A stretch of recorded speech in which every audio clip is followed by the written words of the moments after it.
লেবাননের হিজবুল্লাহ গোষ্ঠী ও ইসরায়েলি বাহিনীর মধ্যে কয়েকদিন ধরেই পাল্টাপাল্টি হামলা চলছে। লেবাননে বড় ধরনের হামলা শুরু করেছে ইসরায়েল। 23 সেপ্টেম্বর সোমবার হিজবুল্লাহর প্রায় 300 অবস্থান লক্ষ্য করে হামলা চালানো হয়। এতে 35 শিশু ও 58 নারীসহ 492 জন নিহত হয়েছেন। আহত আরও সহস্রাধিক মানুষ। লেবাননের স্বাস্থ্য মন্ত্রণালয় হতাহতের এ তথ্য জানিয়েছে। তারা আরও বলছে, গত 20 বছরের মধ্যে সবচেয়ে বড় হামলা এটি। বিবিসি জানিয়েছে 2006 সালের যুদ্ধের পর থেকে হিজবুল্লাহ লেবাননে যত অবকাঠামো তৈরি করেছিল তা ধ্বংসের অভিযানে নেমেছে ইসরায়েল। সোমবার ভোর থেকে আকাশপথে হামলা শুরু করে তারা।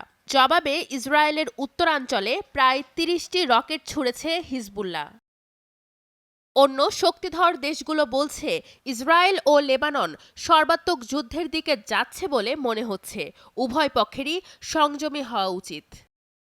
লেবাননের স্বাস্থ্যমন্ত্রী ফিরাস আবিয়াদ বলেন, ইসরায়েলি হামলার কারণে হাজার হাজার পরিবার বাস্তুচ্যুত হয়েছে। এমন পরিস্থিতিতে গভীর উদ্বেগ প্রকাশ করেছেন জাতিসংঘের মহাসচিব অ্যান্তোনিও গুতেরেস। তিনি বলেন, লেবানন যেন আরেক গাজায় পরিণত না হয়।